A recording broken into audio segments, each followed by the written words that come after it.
Yes, I can.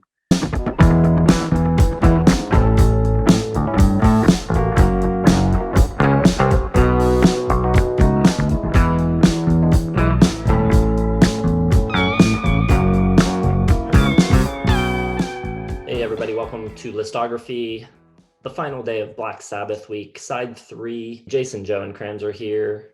So for today's video, we are going to talk about bands that have the most appropriate names. So not necessarily our favorite or the greatest band names of all time, but the ones that just fit the artist so perfectly as Black Sabbath does for Sabbath. So what do you guys got? Well, it's tough because I feel like all metal bands have like really good metal band names. Like Iron Maiden is such a good band name for a metal band. Same with like Metallica, Megadeth, Alice in Chains is sort of like this almost fake metal, sort of making fun of metal. I thought Yeah. about that too, so I kind of discarded metal because the imagery and everything is so in a box almost. Cannibal Corpse. Like, there's just so many. Yes, I as well. I mean, Judas Priest is a fantastic name for a metal band.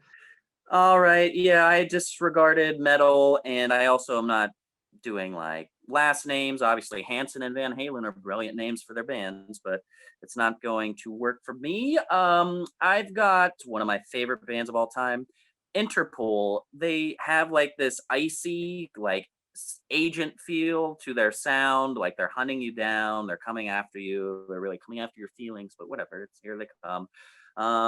I've also got Fleet Foxes, like a nice, like woodsy, pretty kind of like, like jolty, jaunty frolic through the woods. I think that works great. I've also got Hot Hot Heat, who I think define that sound perfectly, kind of like dance, fun, hot. It's cool.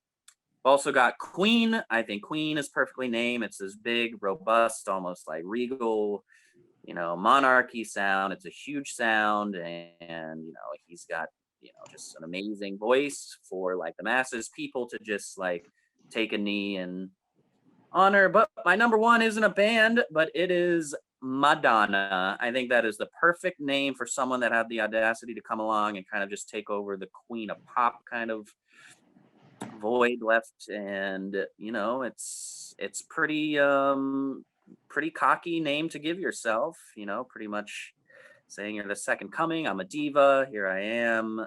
Madonna, I think that's brilliant, so I'll give it to her for that. That I think is the best. So for mine, I didn't discard metal.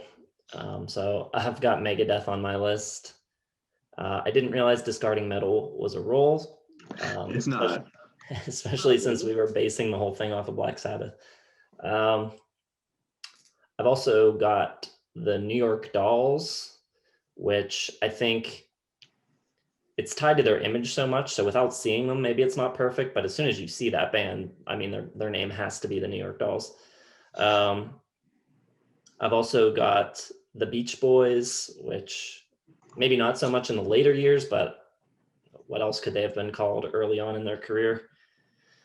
I also think Blondie is a great band name and super appropriate for them.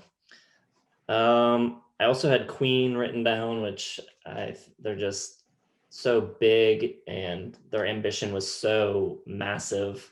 But then on top of that, you have Freddie Mercury as your frontman. I mean, Queen is the perfect name for that band. So yeah, those are my 5. I thought about the Beatles and the Beach Boys, and like they were perfect names when they started out, and they completely outgrew them, I think. And I think the opposite is true for Rolling Stones. Like they weren't really good enough and bluesy enough at the beginning to be like the Rolling Stones. Like that sounds like a 50, 60-year-old, like, blues band that's traveled across the nation, but they kind of turned into that. So I was like, okay, that's interesting. And it's actually more interesting to think of bands that don't work at all with their band name, like most of the grunge bands, Pearl Jam and Soundgarden, Nirvana. I don't think any of those really, Stone Temple Pilots don't really work. But For bands that do work, I got the band on my shirt, Def Leppard. I think it's kind of a perfect sort of like almost camp, but also kind of metal, kind of mix of what Def Leppard became. Guns N' Roses really fits what they were doing pretty perfectly. Rage Against the Machine, that's basically exactly what they are doing. I don't think there's any band name more appropriate than that one. And Rat, I think, is a good one. A lot of the hair metal bands, I think, were very aptly named. Poison, Rat, Motley Crue, Def Leppard. They all kind of really sound like sort of glam metal, which is what they were. And then I also got Leonard Skinner. That's like classic. I guess it's a name, but the way it's spelled and sort of evokes like this Southern rock kind of thing really well. And I don't know, that might be 5, but another one, Dream Theater, I think is pretty apt for what they are. So, and there's a lot.